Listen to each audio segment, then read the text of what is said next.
I see critical thinking as requiring low average stress correctly defined below, a cultivated, longer reflection time, more habitual or practiced slow pondering of elements enabling seeing how other elements may fit together or not, a more correct dynamics of slowing down for newer mental work, which are present, improper views of sheer effort have virtually destroyed and which have severely weakened our reflection time or time to more slowly ponder more complex connections.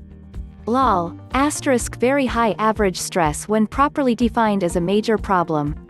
I see the vast majority of persons much more negatively affected by the many variables below, and so with the exception of those very few with more than ample support and other variables in their favor, I see the many reasons critical thinking is in such short supply. Note, we could have long alleviated this problem if society had not blindly accepted the false dogma of evolved abilities which have either by accident or by intent, swept all those wonderful variables we could be using as tools, under the table. Please try to find or request in some way, my learning theory on tools to continually improve. I have used it in other comments. I see multiple variables affecting our lives from infancy as creating many different accumulations of knowledge and skills over time.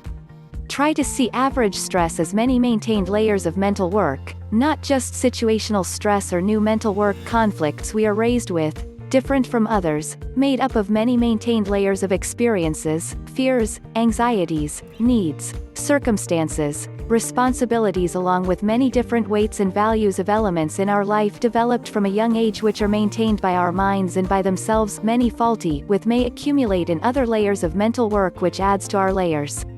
Try to see an upright rectangle representing our full mental energy. Then begin at the bottom, drawing in many narrowly spaced, horizontal lines to represent our many maintained layers. The space we have left represents our leftover mental energy for thinking, learning, reflection, length of space for more long-term pondering, complex thinking, etc., motivation, mental reward received for mental work expended, and our mental health. Also add to this very different amounts and continuity of raw material of knowledge, skills, other communication by others which also create more material for easier growth in one or more areas. Try to see also how some persons may have much more stability, ease, support, enabling a more narrowed focus upon one or a few areas, enabling much more ease in acquiring knowledge in certain areas. Also add in any acclimated pace from our average stress more correctly defined, which will add to our average stress from improper pace and intensity in approaching newer mental work, hurting more our thinking, learning, motivation in any area. Try to see any perhaps even well-meaning values of empathy, compassion, care for others, family, others which also may take up real mental energy. I see all of us as very normal persons, but understanding how those many variables over time, combined in very different either extremely helpful or more extremely detrimental, may create very different focus, accumulations of knowledge, skills, and as you said, more or less difficulty in accumulating more or less firm understanding of material over time, yes into college. For some, due more continuous detrimental environmental influences, this may hurt them in high school. Others with the right combinations of those good areas and continuity of those things, may be able to learn and accumulate mind you most probably with much more focus and usually much less distractions of care, compassion, needs of others will do much better. Being critical and thinking critically may be two different things and why either or both is more important now but lacking is a matter of interpretation and opinion.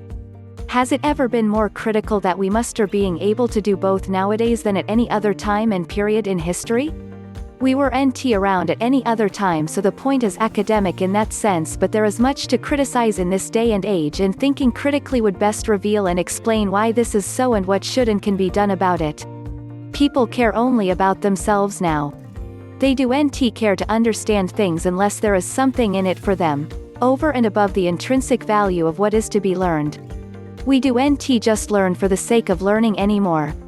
We learn for gain and that circumvents the joy of learning things for the sheer love of learning because there are things worth discovering and sharing, understanding and promoting for the sake of their inherent goodness or beauty or other intrinsic value. Though this seems not to be critical in either sense above it is really both at once and not understanding what is being explained demonstrates a lack in being able to critically think about the implications and analyze the case for the cause and true nature of the difference.